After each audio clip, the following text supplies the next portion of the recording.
Hello friends, ISPCS study के इस online platform पे आपका स्वागत है। जैसा कि आपको पता है कि हम लोग विजन एस मैगजीन में इन्वायरमेंट वाले सेक्शंस को पढ़ रहे हैं। ये अगस्त मंथ की मैगजीन है। तो इसी क्रम में मैं आपको जो है एग्रो फॉरेस्ट्री पढ़ा दिया था।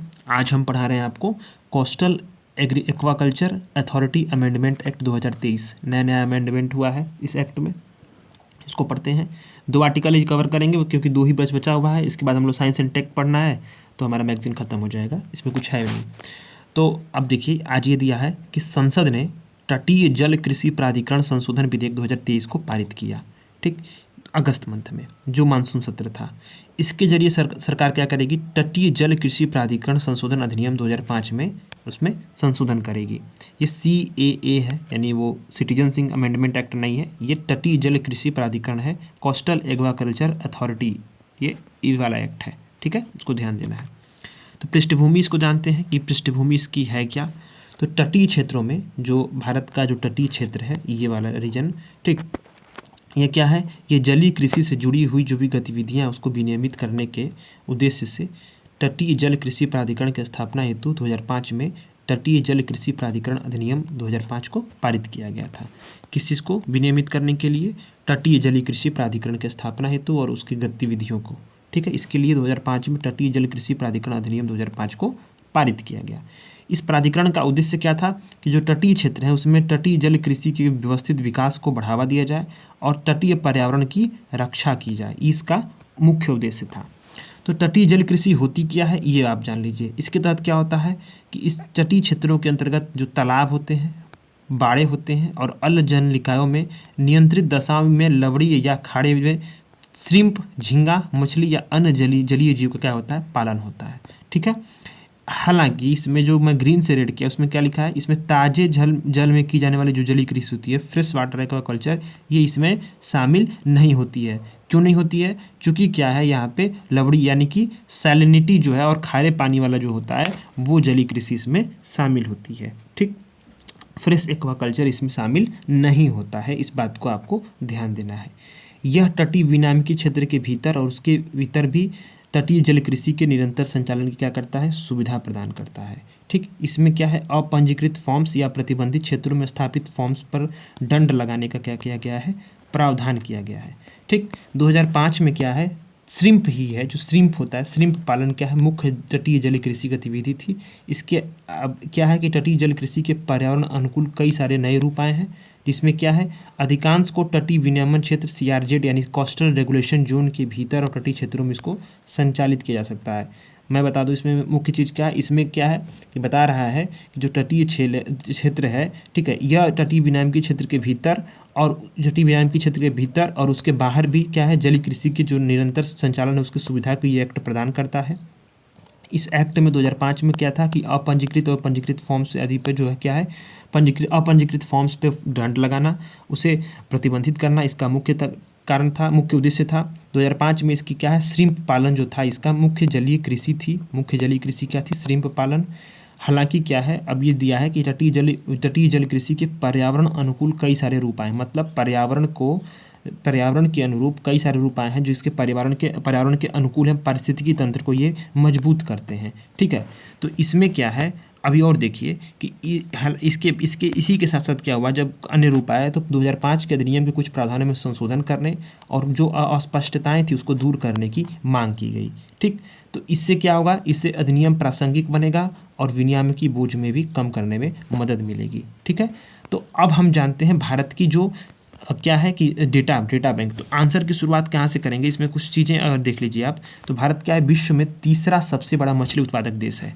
भारत विश्व में क्या है, तीसरा सबसे बड़ा मछली उत्पादक देश है। ये बहुत इंपॉर्टेंट डेटा है।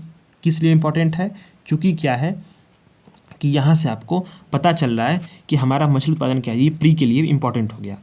अब क्या है, भारत विश्व में दूसरा जलीय कृषि उत्पादक देश है, यानी कि एक्वाकल्चर का जो मतलब होता है, एक्वाकल्चर जो होती है, जलीय कृषि होती है, उसमें दूसरा सबसे बड़ा उत्पादक है उसका, ठीक। सी फूड का जो निर्यात है, ठीक, सी फूड का जो समुद्री निर्यात है वो 2013 से 10 सालों के बीच में क्या हुआ, दोगुना हो गया, ठीक। अभी क्या है, सी फूड में सबसे जो मतलब टॉप पे कौन सा है, फ्रोजन झींगा, ठीक। फ्रोजन झींगा जो होता है ये शीर्ष स्थान पे है फूड जो भी सी फूड है उसके निर्यात में। और क्या है, जो यूएसए है, भारतीय जो खाद्य पदार्थ है सी फूड का, उसका सबसे बड़ा आयातक है। उसके बाद चीन है, उसके बाद ईयू है, यानी यूरोपीय यूनियन है। अब तटीय विनियमन क्षेत्र अधिसूचना सीआरजेड क्या है, इसके बारे में बताइए। यहाँ पे सीआरजेड लिखा था, तो सीआरजेड क्या है, कुछ तटीय क्षेत्रों को सीआरजेड घोषित किया गया है, मतलब कोस्टल रेगुलेशन जोन, कुछ तटीय क्षेत्र जो हैं। इसके लिए इससे क्या होगा कि जो सीआरजेड होगा उसके भीतर उद्योगों की स्थापना और उद्योगों का विस्तार नहीं किया जाएगा। ध्यान देना, यहाँ पे उद्योगों की स्थापना विस्तार नहीं किया जाएगा। साथ ही क्या है, सीआरजेड के भीतर अन्य विकासात्मक गतिविधियों परियोजनाओं की सूचना के लिए अधिसूचना के प्रावधानों के अनुसार विनियमित और संचालित किया जाएगा। ठीक है, इस अधिसूचना में तटीय क्षेत्रों की अलग अलग श्रेणियों के लिए क्या है, नो डेवलपमेंट जोन एनडीजेड की प्रावधान की गई है। इसका उद्देश्य क्या है कि भारत के तटीय क्षेत्र में अतिक्रमण, अपरदन और अनुचित कब्जा है उसको रोका जाए। ठीक, और जो ओआरजेड है, सीआरजेड सूचना है, ये क्या है, केंद्र सरकार द्वारा पर्यावरण संरक्षण अधिनियम 1986 के तहत जारी किया गया, न कि तटीय जल कृषि अधिनियम जो है वो तुम्हारा 2005 के तहत नहीं, ये पर्यावरण संरक्षण अधिनियम 1986 के तहत इसको स्थापित किया गया। ध्यान देना है कि पर्यावरण संरक्षण अधिनियम भारत सरकार ने कब लाया था, 1986 में लाया था। अब आपको कमेंट करके बताना है कि जैव विविधता अधिनियम जो है वो किस सन आई थी, वो आपको बताना है। आप जरूर कमेंट करिएगा कि आपको किस सन वो जैव विविधता अधिनियम को पारित किया गया था। तो तटीय जल कृषि प्राधिकरण संशोधन अधिनियम 2023 के बारे में क्या है, इसमें बताना है आपको कि तटीय जल कृषि की परिभाषा जो है वो उसने इस अधिनियम में व्यापक बना दी गई है। मतलब ये व्यापक हो गई है परिभाषा। इसके तहत क्या है, तटीय जल कृषि की जो सभी गतिविधियां हैं उसको व्यापक रूप में शामिल कर दिया गया है।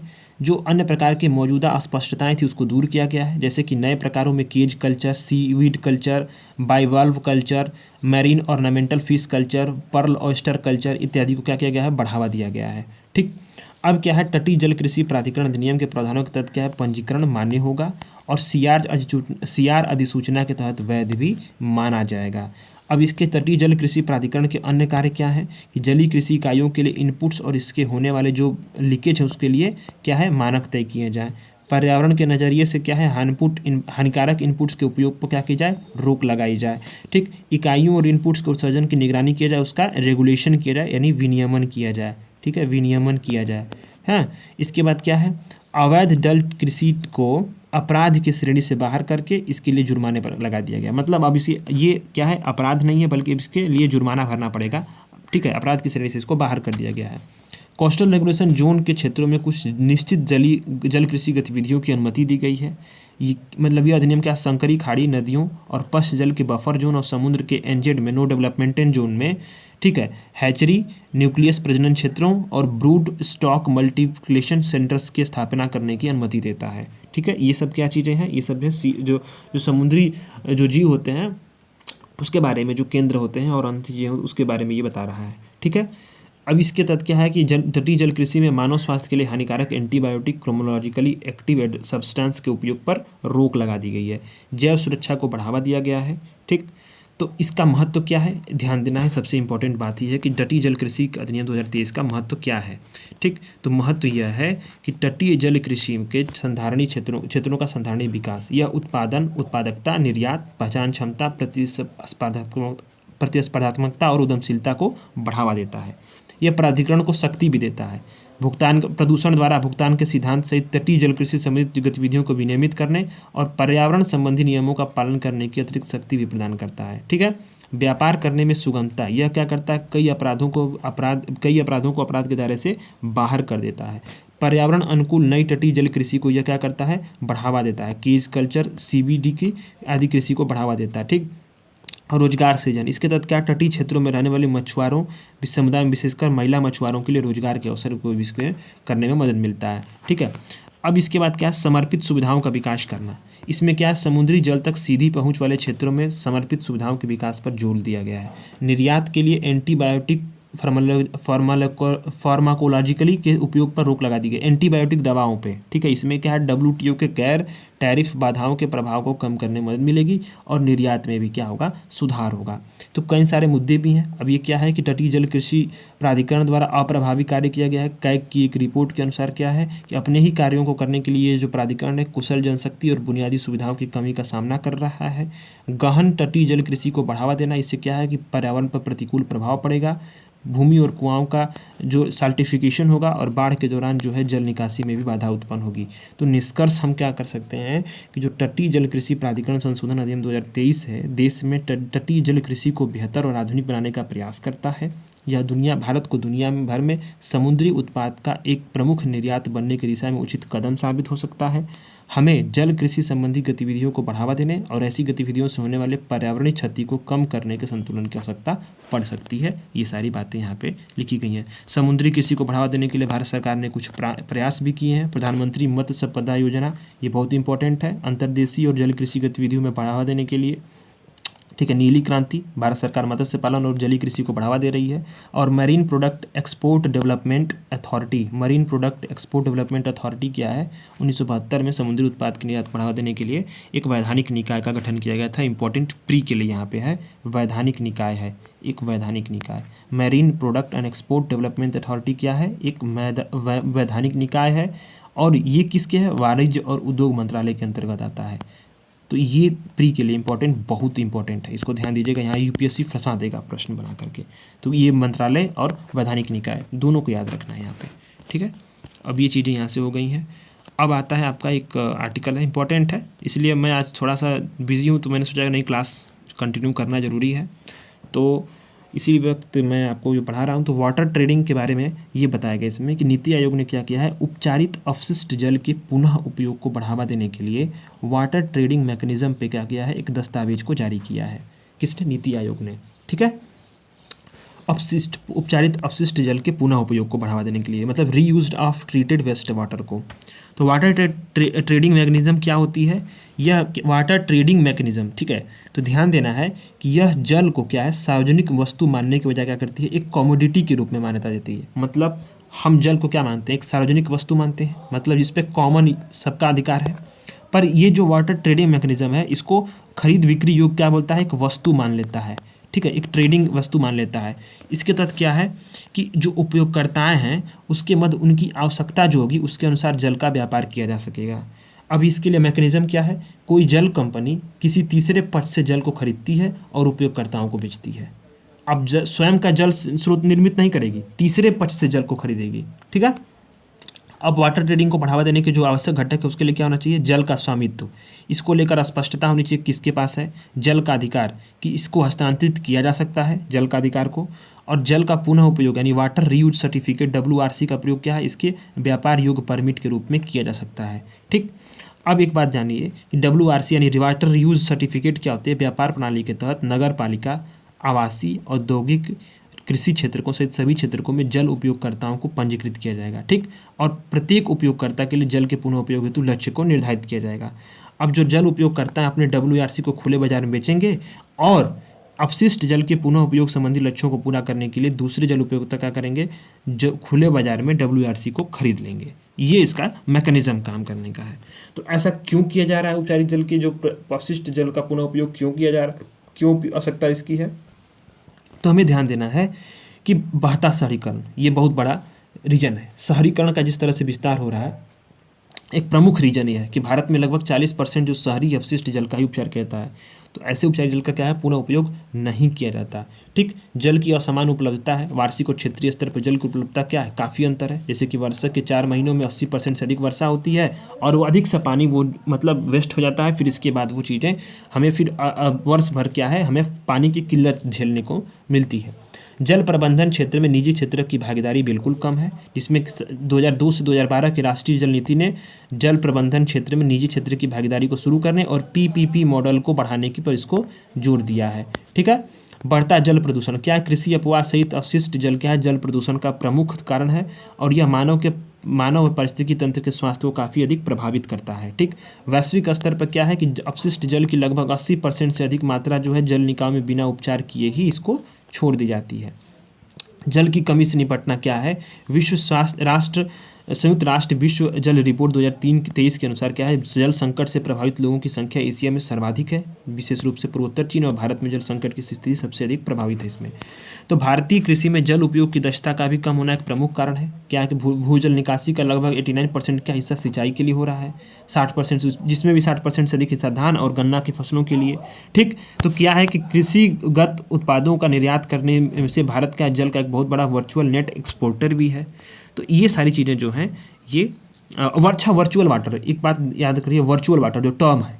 अब वर्चुअल वाटर क्या है कि देखिए, अब यही सारे टर्म ऐसे होते हैं जो कहीं किताब में नहीं, मैगजीन में ही मिलेगा, वर्चुअल वाटर, वर्चुअल वाटर। और अगर यूपीएससी पूछ दिया तो लोग कहेंगे कहाँ से पूछ रहा है, कहाँ से पूछ रहा है, मतलब हाय तौबा मचेगा। पर देखिए, अगर मैगजीन पढ़े रहेंगे आप तो चीज़ें आपको याद रहेंगी। तो क्या है, लोगों द्वारा खरीदे या उपभोग किए जाने वाले उत्पादों, याद रखिए, लोगों द्वारा खरीदे और तथा उपभोग किए जाने वाले उत्पादों यानी प्रोडक्ट्स, सेवाओं, सर्विसेज और प्रक्रियाओं में प्रयुक्त लेकिन दिखने न वाले जल को क्या है, वर्चुअल वाटर कहते हैं। ठीक है, कि लोगों द्वारा खरीदा गया, उपभोग किया गया, उत्पादों में, सेवाओं में, प्रक्रियाओं में प्रयुक्त किया गया लेकिन दिखा नहीं, तो उसके वर्चुअल वाटर कहा जाएगा। वही सारी चीज़ें जो हैं ये बात यहाँ पे कही जा रही हैं। ठीक है, WRC का। अब इसके बाद है बहुत सारी चुनौतियां हैं। मूल्य का निर्धारण इसमें क्या है कि अपशिष्ट जल का, अब चुनौतियां क्या है, मूल्य का निर्धारण, अपशिष्ट जल का उपचार करने, खेतों, औद्योगिक इकाइयों में उपयोग हेतु भेजने में धन खर्च होगा, इसलिए मुफ्त में या शून्य लागत पर उपलब्ध ताजे जल को इसको प्रतिस्पर्धा बनाने में क्या है, कठिनाई हो सकती है। मतलब जहाँ एक तरफ शून्य लागत पर उपलब्ध है और वहाँ पे अगर हम भेजा जाए, मूल्य का निर्धारण करके जो इन जलों को भेजा जाए औद्योगिक उपायों और खेतों में, तो वहाँ पे लोगों के बीच में मतलब उसको वो पॉपुलैरिटी उसको हासिल नहीं होगी। दूसरी चीज़ है, प्रतिस्पर्धा का अभाव रहेगा। ठीक, इसके अलावा क्या है कि भंडारण क्या है कि अपशिष्ट जल निरंतर उत्पन्न होता रहता है, उपचार भी निरंतर होता रहता है, पर यह आवश्यक नहीं है कि जो अपशिष्ट जल की जो मांग है पूरे एक समान वर्ष बनी रहे उपचारित जल की। ठीक, क्या है कि निश्चित अवधि के दौरान, जैसे उदाहरण के लिए देख लीजिए कि एक निश्चित अवधि के दौरान क्या है कि फसलों की सिंचाई की आवश्यकता नहीं होती है तथा औद्योगिक इकाइयों से जुड़ी मांग में भी उतार चढ़ाव हो सकता है। ऐसी स्थिति में क्या है, या तो उपचारित जल, अपशिष्ट जल को भंडारित करना पड़ेगा या अल्पजलीय निकायों में छोड़ना पड़ेगा। मांग का पता लगाना यानी सृजन, उपचारित जल और अपशिष्ट जल को क्या है, व्यापार योग्य वस्तु बनाने के लिए मांग को बनाए रखना बेहद आवश्यक होगा। सुनिश्चित आपूर्ति, संयंत्र का रख रखाव, सीवेज नेटवर्क में व्यवधान, इनलेट सीवेज या उपचारित सीवेज की गुणवत्ता की समस्या, ये भी बहुत बड़ा क्या है, वितरण नेटवर्क में ये इस व्यवधान से आपूर्ति बाधित हो सकती है। अब एक बात यह है कि मूलभूत मानव अधिकार के रूप में जल है। भारत में जल को न एक वस्तु माना जाता है और न ही कुछ इसे महत्वपूर्ण आर्थिक महत्व दिया जाता है। इसलिए क्यों है कि इसलिए है क्योंकि जल की उपलब्धता क्या है, भारत में मानव के लिए मूलभूत अधिकार के रूप में माना जाता है। तो ये एक बड़ी चुनौती है कि जल को किस प्रकार से व्यापार योग्य कमोडिटी के रूप में इसको स्थापित किया जाए लोगों के बीच में। तो ऐसे में आगे की राह देख लीजिए, आगे की राह क्या हो सकती है कि जल के आवंटन और उपचारित अपशिष्ट जल मूल्य निर्धारण के लिए क्या है, वैधानिक शक्तियों वाले स्वतंत्र विनियामक प्राधिकरण का गठन करना चाहिए। भारत सरकार ने 12 राज्यों में इसका गठन किया है। ठीक, हालांकि ज़्यादा को सिंचाई क्षेत्रों से जुड़े जल शुल्क के विनियमन की ही जिम्मेदारी दी गई है। एक ट्रेडिंग प्लेटफॉर्म को विकसित करना चाहिए, सभी हितधारकों को शामिल करना चाहिए, पुनः उपयोग तथा संबंधित लक्ष्य को निर्धारित करना चाहिए। ठीक है, ये भी एक बहुत बड़ा कारण है कि ये भी इसी कारण से क्या है कि जो पुनः उपयोग संबंधी जो मानक निर्धारित नहीं है, लक्ष्य निर्धारित नहीं है, तो ये एक बड़ी चुनौती हमारे सामने आती है। औद्योगिक समूहों, नगरपालिका, आवासीय इकाइयों, कृषि भूमि और पर्यावरणीय आवश्यकताओं की पहचान करनी चाहिए। ये एक बड़ा चुनौती है कि इसके और जो जितना स्थानीय स्तर पे मैकेनिज़्म को बढ़ावा मिलेगा, जितना स्थानीय स्तर पे मैकेनिज़्म को इस्टेब्लिश किया जा सकेगा, तो वो उतना ही लाभप्रद होगा। ये बात जान लीजिए। स्थानीय स्तर जो होता है, अब आप पढ़ेंगे जब आपदा प्रबंधन में, तो आपदा प्रबंधन में भी ये बात सामने आती है कि जितना स्थानीय स्तर पे आपदा प्रबंधन के हेतु जो नगर पालिका, नगर निकाय और अन्य जो स्थानीय स्तर की सरकारें हैं सक्षम होती हैं, उतना सरकार नहीं सक्षम होती है। तो इसलिए क्या है कि हमें नगर पालिका, आवासीय इकाइयों, कृषि भूमि, अन्य जो इस प्रकार के जो थर्ड लेयर की जो गवर्नमेंट होती है उसको बढ़ावा यहाँ पे देना चाहिए। पुनः उपयोग के लिए क्या है, साइट विशिष्ट योजनाओं को तैयार करना चाहिए। ठीक, निगरानी तंत्र को बेहद मतलब कड़ा करना चाहिए, नियमित करना चाहिए और सामाजिक प्रभाव मूल्यांकन भी इसको जरूर करना चाहिए। वाटर न्यूट्रलिटी की दिशा में इसमें कार्य करना चाहिए। यानी कि वाटर न्यूट्रलिटी क्या है, इस तथ्य की वकालत करती है कि नए विकास के बाद क्या है, जल की कुल मांग उतनी ही होनी चाहिए जितनी पहले थी। ठीक है, इससे जल का पुनः उपयोग को बढ़ावा देने में, जल तटस्थता प्राप्त करने में सहायता मिल पाएगी। अब वाटर ट्रेडिंग से संबंधित अन्य देशों में क्या व्यवस्था है वो देख लीजिए। वाटर ट्रेडिंग से संबंधित अन्य देशों में यह व्यवस्था है कि ऑस्ट्रेलिया में क्या है, मरे डार्लिंग बेसिन में लागू जो मतलब ये देखिए इसमें कुछ ज़्यादा कुछ है नहीं, ये एक ध्यान दीजिए, इसमें ये चीज़ें क्या दिया गया है कि ये कुछ केस स्टडी दी गई। जैसे ऑस्ट्रेलिया में मरे डार्लिंग बेसिन में क्या है, लागू वाटर ट्रेडिंग सिस्टम जल का कुशल तरीके से उपयोग करने और सर्वोत्तम तरीकों में क्या है एक साबित हुआ है। ठीक, एक मतलब अच्छा विकल्प साबित हुआ है। संधारणी जल प्रबंधन को और जल का अत्यधिक उत्पादक उपयोग करने में सहायता मिली है। स्पेन में क्या है, वाटर मार्केट एक्सचेंज के जरिए जल की अत्यधिक कमी वाली घाटियों में जल की उपलब्धता में सुधार किया गया है।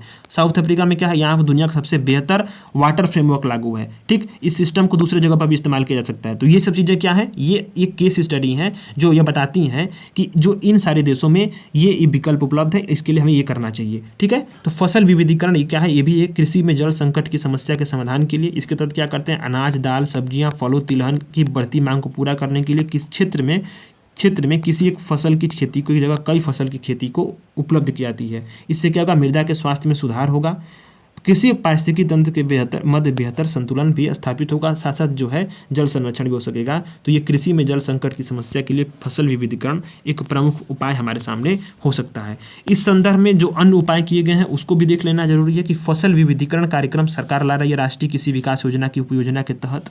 इस उपयोजना को क्या है कि हरित क्रांति वाले प्रमुख क्षेत्र जैसे कि हरियाणा, पंजाब और पश्चिम उत्तर प्रदेश में लागू किया गया है। इसमें क्या है कि राज्यों में धान की खेती की वजह क्या है, अन्य प्रासंगिक फसलों की खेती को बढ़ावा देना है। जो इकोनॉमिक सर्वे 2022 है उसमें सरकार ने क्या किया है, सरकार जो है न्यूनतम मूल्य समर्थन मूल्य व्यवस्था के जरिए क्या है, तिलहन उत्पादन की दिशा में फसल विविधीकरण को बढ़ावा दे रही है। मतलब इसका कहने का ये है कि सरकार क्या कर रही है कि जो एमएसपी है उसमें तिलहन को शामिल करके, तिलहन तो शामिल है ही, तिलहन की जो एमएसपी से प्राइस है उसको इंक्रीज कर रही है ताकि लोग अट्रैक्ट हों। और ये फसल विविधीकरण का जो है एक जो सरकार जो कैंपेन चला रही है, उपयोजना चला रही है राष्ट्रीय कृषि विकास योजना के तहत, इसको बढ़ावा मिल सके इसके लिए सरकार ने अलग अलग कई राज्यों में भी योजनाएं शुरू की गई हैं। जैसे क्या है कि जिसके तहत किसानों को अपने खेतों को बिना खेती के छोड़ने या धान की जगह अन्य फसलों की खेती के लिए आर्थिक मदद दी जा रही है। धान की सीधी बुआई डीएसआर पद्धति भी है, इससे किसानों को वित्तीय प्रोत्साहन दिया जा रहा है। डीएसआर एक ऐसी विधि है जिसमें क्या है, धान रोपाई की